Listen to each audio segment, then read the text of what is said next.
about it.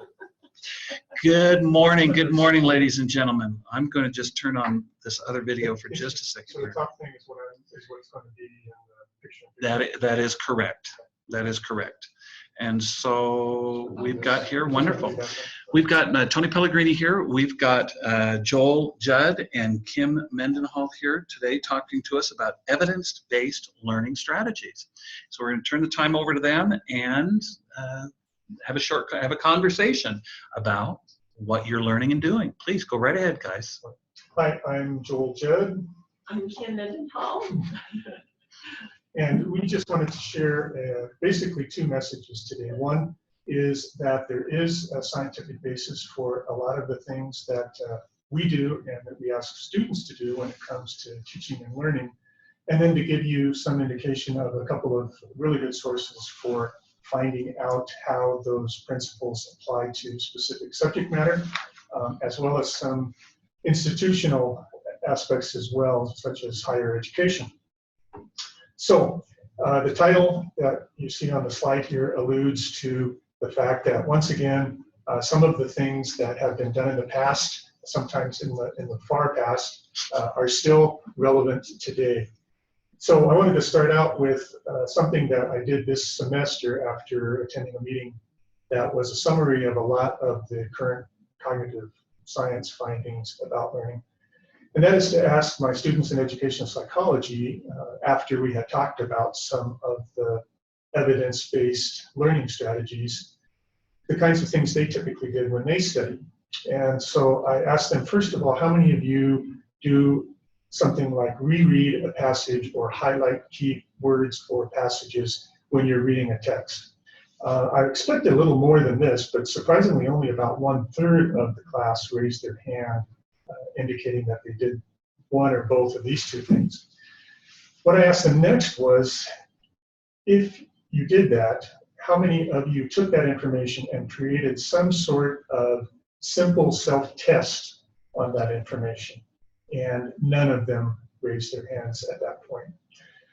This is supported by recent studies about study strategies, where most of the time they find is the students surveyed use the same 2 or 3 strategies over and over again. One of them is the one that I just mentioned, which is highlighting or rereading. That's usually one of the top 2.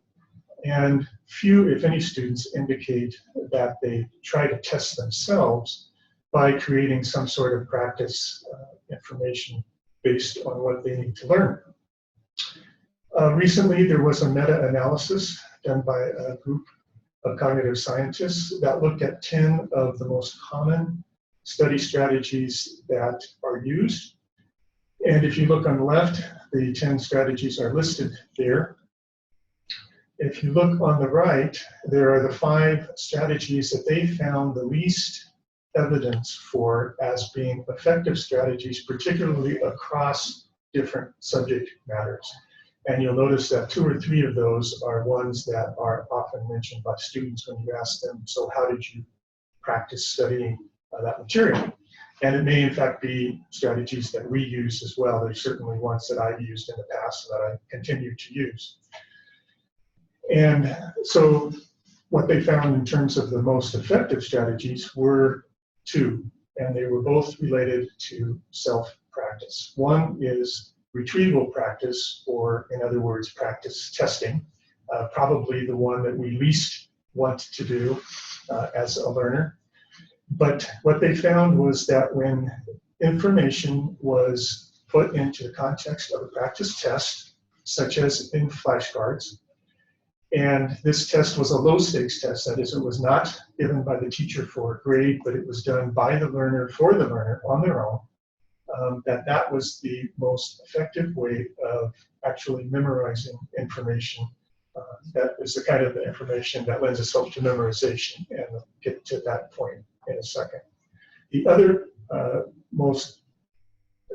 technique that had the most common benefits across subject matter was distributed practice, and this is contrasted with cramming, which is another term for mass practice. So if you practice the information you need to learn and remember over time, that produces much longer lasting effects than if you try to memorize or learn the information in one shot. And Joel, you may get to this, but just a question in regards to this mass testing.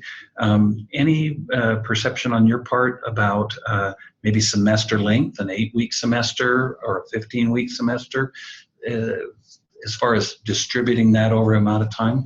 Anything from the research or from your perspective, even without research? What are your thoughts?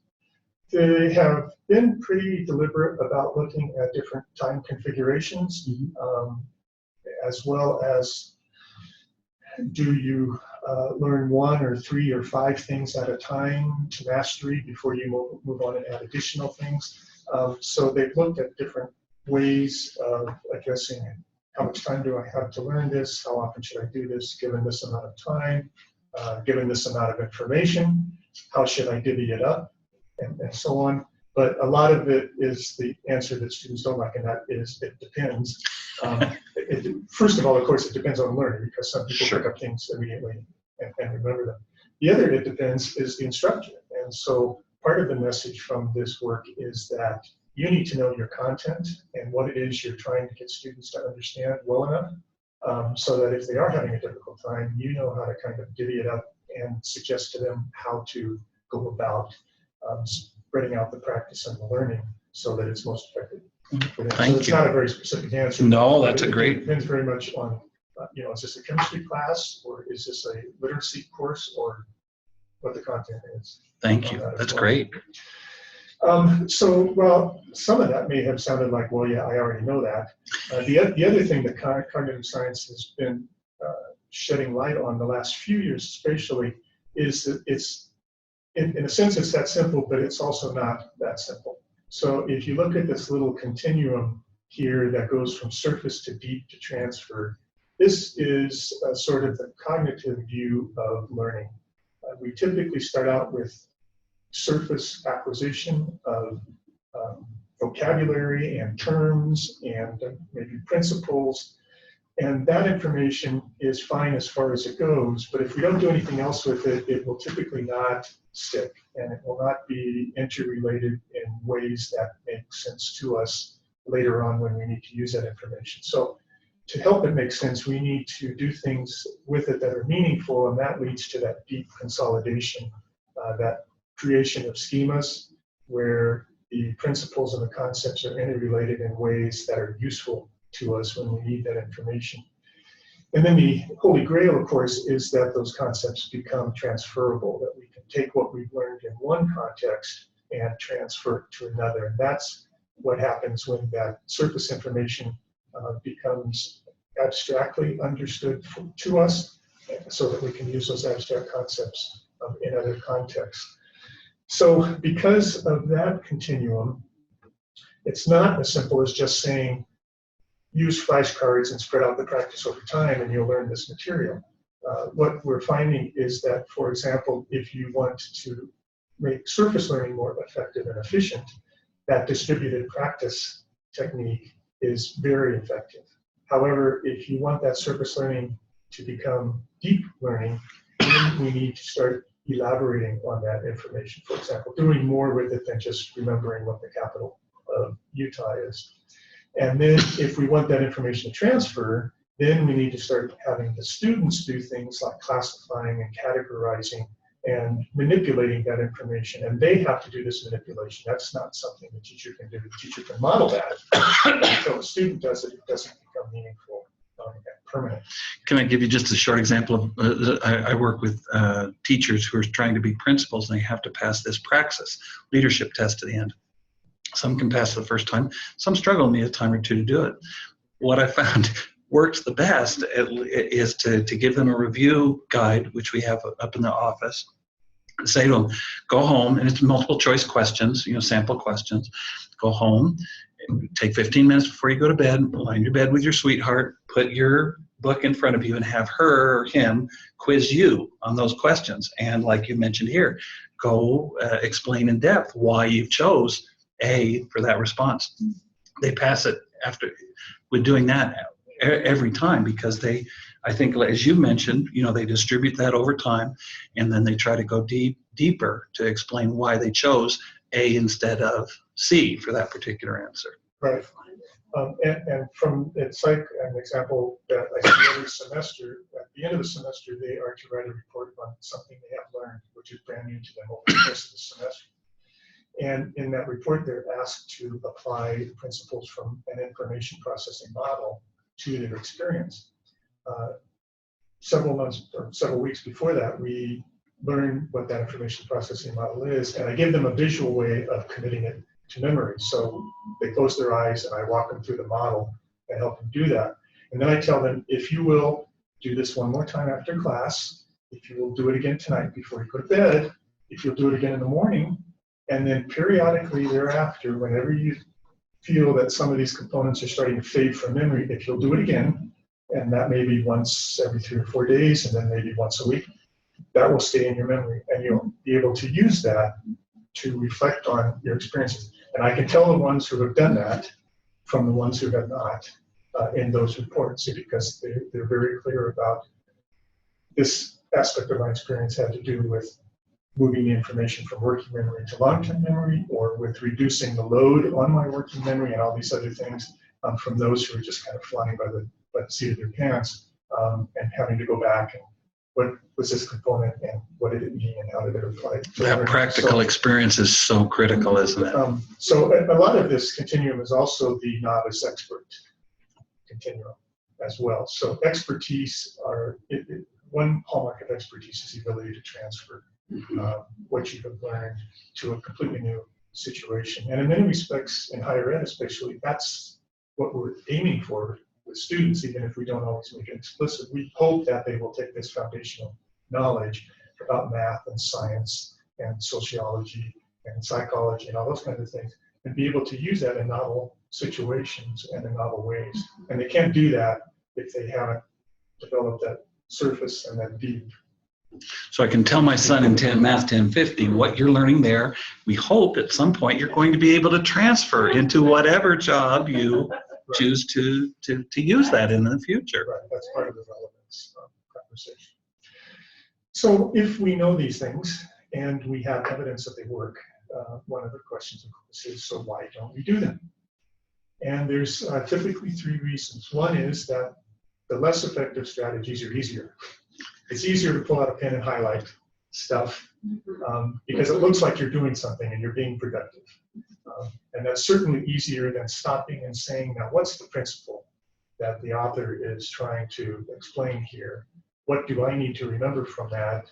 And how can I create a little item for me to test myself when I'm starting to forget what that principle is? That's certainly a lot more work.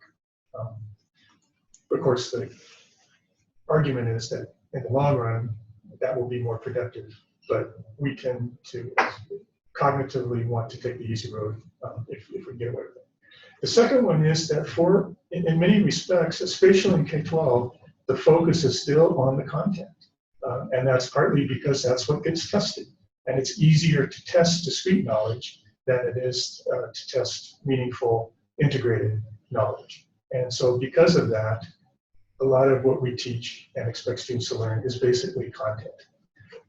So we can help them, again, learn that better by using these strategies, but we also need to move beyond that at some point.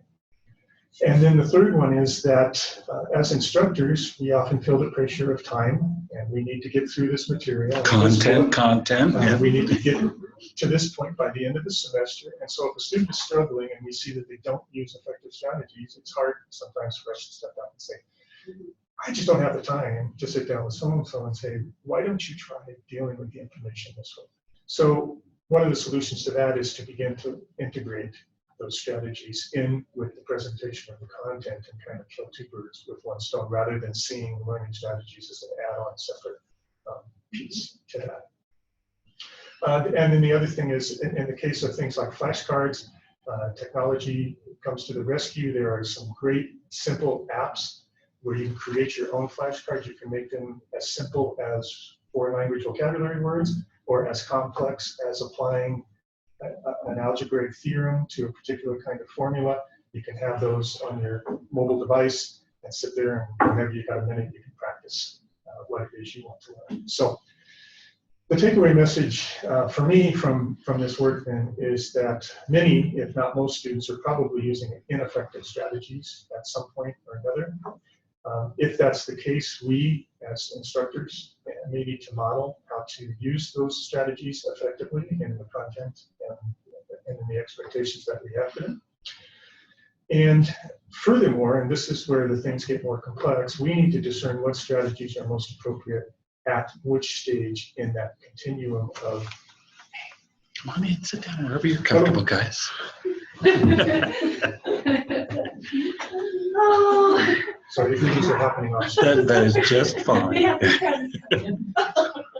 supposed to be here? Yes, you're supposed to be here. Other people? There are not other people right now. Okay. But we're recording for future people that would like to participate. But there will be a test. So you may. Oh, no. Can they see that? I don't know. Oh, I'll put it on my phone for them. You go Okay. ahead. Keep going, Joel. I apologize. Anyway, sorry. So we need to be able to also determine which strategies are most appropriate at which part of that learning continuum.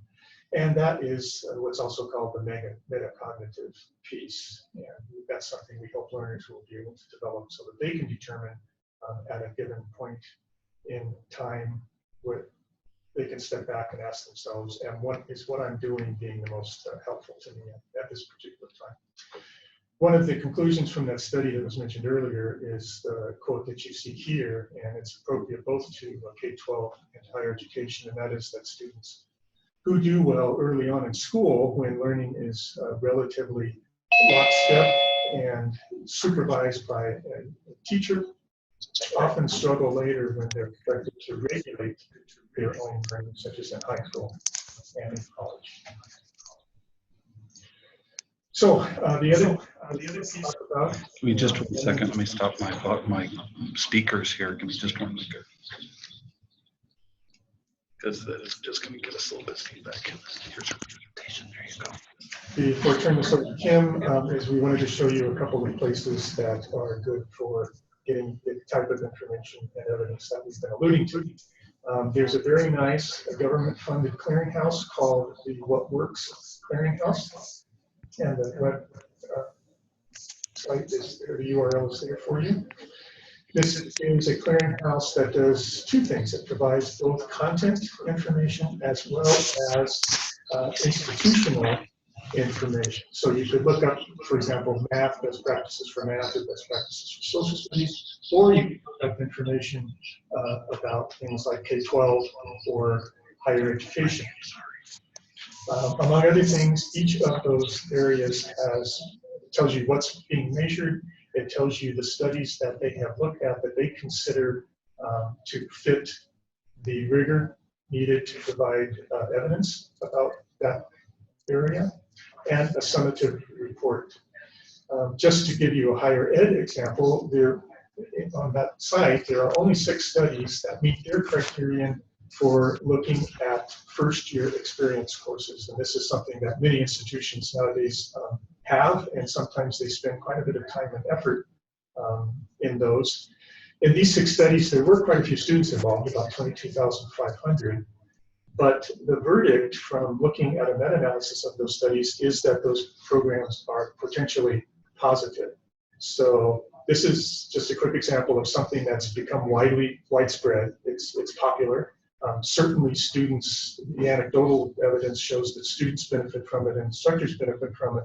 But if we're looking at scientific evidence about whether it's worth the time and the effort and so on to do them, it's unclear whether that's the case or not. So 2 messages to take away from that. One is probably that it would be helpful to have more work done. Since these are widespread, it might be worth an institution's time to actually create a little study and look at what the benefits are of it. So that's the kind of information you can get from What Works. There's also an interesting site called Deans for Impact. This is higher ed deans and in particular teacher preparation. But the principles and the practices that they talk about there are applicable to teaching in general.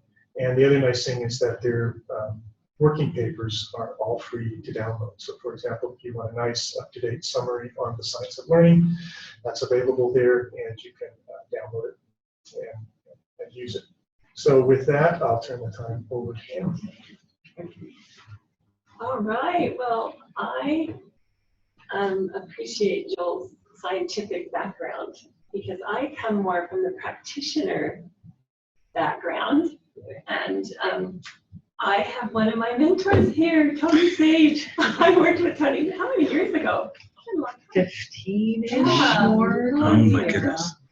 She looks the same. She taught me some wonderful, wonderful reading strategies. She was just exceptional in what was that program? America Reads. America Reads, yeah. And so I'm so excited that Tony's here because she truly knows about evidence-based practices and probably can add to some here. But this resource center, like I mentioned, I come from that practitioner background, so this is more of that practical application. We have that wonderful meat here, the scientific psychology of it all. And now I want to share with you what you can tap into. And I've had, when I talk about evidence-based practices with my students, they always say, well, where do we go? How do we know what's evidence-based? Oh, this is where we can go. And of course, Joel mentioned some places, and this Iris Center, if I click there. I'll tell you, it looks like it's going. We're going to cross my fingers and see. Oh, yes, it did it. Yay. This is an amazing resource center. It's federally funded. It will always be around. It's not going to be taken away since we have a new presidency. It's going to still be there.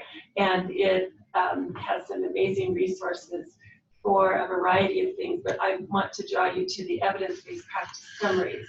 And Kim, would you mind just stop sharing for just one moment and then sure. re-going kind of like we did before? I apologize. Oh, it's not. It's not taking me to the Iris Center. Do There we that. go. Give me just a second. And then The rec to share screen. Right? share screen, and hopefully we'll be there in just a There it second. is. Okay.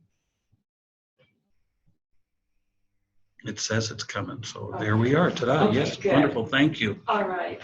So actually, first I want to go to the Iris Resource Locator. This is an area that you can go to and tap into a variety of content that has to do with education.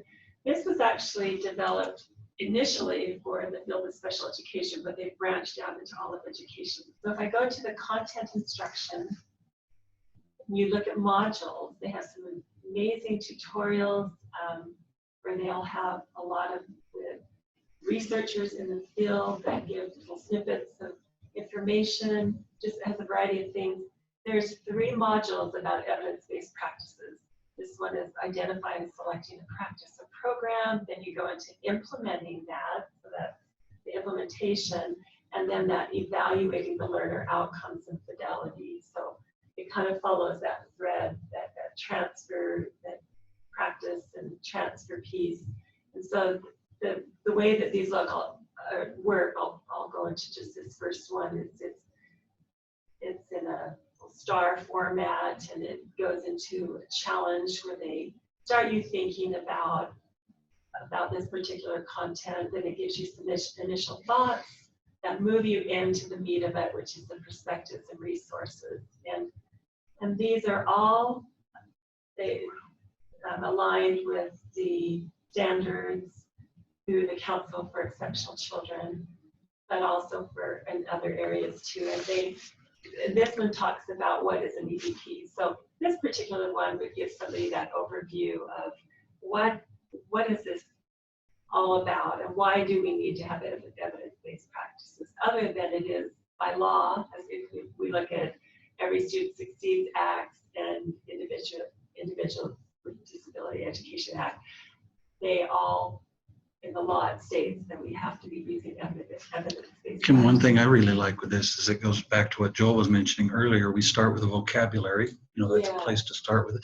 And then from that vocabulary, we can move into deeper content with these. Exactly, right. And then each module would build on that. And so then they know how it all works and how to implement it and just how to be fluid, like Joel had talked about. Great, thanks, Tony, that's a good point.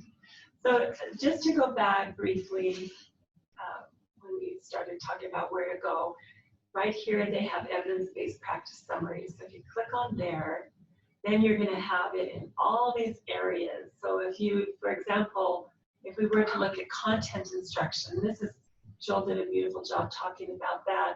It's going to give you some evidence-based practices. So if you look at title and then description, and then the neat thing that I love, and it taps into What Works Clearinghouse, which is really the big hub for evidence-based practice and the research that's going on. And they've really determined what will be an EVP. They're even going to go so far as tell you, if I look down here, when I make you dizzy, these all say the practice was demonstrated, but I'm going to show you one where they say it doesn't demonstrate for this particular content area. But if you look here, peer-assisted learning strategies. I think there was even one, Tony, that you had mentioned, the practice that you encourage your students to do that practice with somebody else. So that would kind of be that peer-assisted learning. So that's a good evidence-based practice that you can tell your students to use. So they'll tell you what it is, and then they'll go in to say how it's been demonstrated. Now I'll use the vocabulary of peer-assisted learning strategies instead of read the manual in bed with your wife. This is much more appropriate. I like this. The other sounds more fun. It does, but There you go. But it's also worth mentioning, though, that just because you do something and there's not evidence for it, doesn't mean it's not useful. All that means is that we don't have evidence for it. Right. And if we're looking for backup and justification sometimes for what we do, then that's a good opportunity maybe to set something up where you can actually methodically look at what you're doing and what its effects are. Or and, even and open provide up the evidence. for a study for you yourself to do. And I'll show you just briefly with ESL how and a lot of those, they say there hasn't been any studies that back this, but they put it down as an evidence-based practice. But they go so far to say that this is open for studies. Let's show that this truly is. well, what a wonderful connection too for our portfolio projects with the master's degrees, as they're working on particular activities that they want to implement, to have them aligned with these types of resources, I think is really positive. So if I click on here where it says review research summary, this is where it goes into the What Works Clearinghouse. And then they give you what their studies have shown, what their outcomes, their findings are. And so it taps into that wonderful resource. And like I said, they're the ones that make that determination if it's an evidence-based practice or not. Okay, there's one other I wanted to show you where I mentioned that it was interesting under, I believe it's under diversity. Yes. So if we look here, if you look at Accelerated Reader, this is a program, and they say this program has not yet been proven effective on ELL, but it has been proven effective. A lot of schools use it. Yes. A lot of elementary schools use it. And so if you look in other areas, it will say it's been proven effective, but for ELLs it hasn't. So there's some studies that can be done.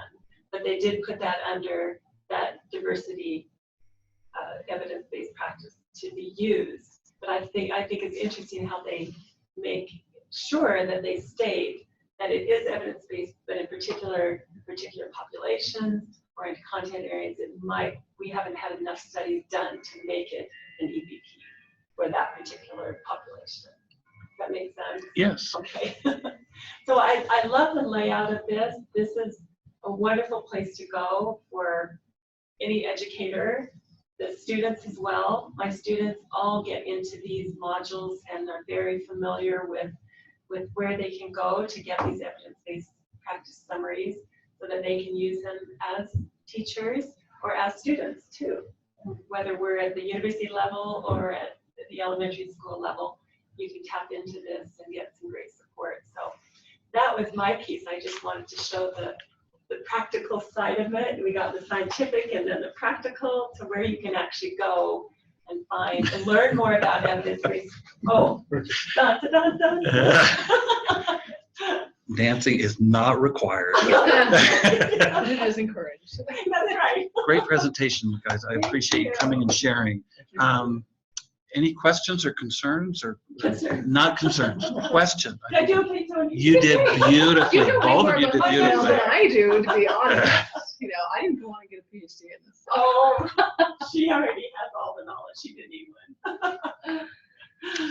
No, so I don't know if you know this, I'm actually going back to our tutoring center here. I'll be the new tutoring coordinator. So I'm like, I have not done that now for a couple of years. Oh, you're I wanted gonna to come come and see natural what for you're you. doing here. They're very lucky to Wonderful. have you. That's awesome. Great. Okay. I think so that's shut it. down. Yes, I will shut down. Let me just stop the recording. Give me just a second and click on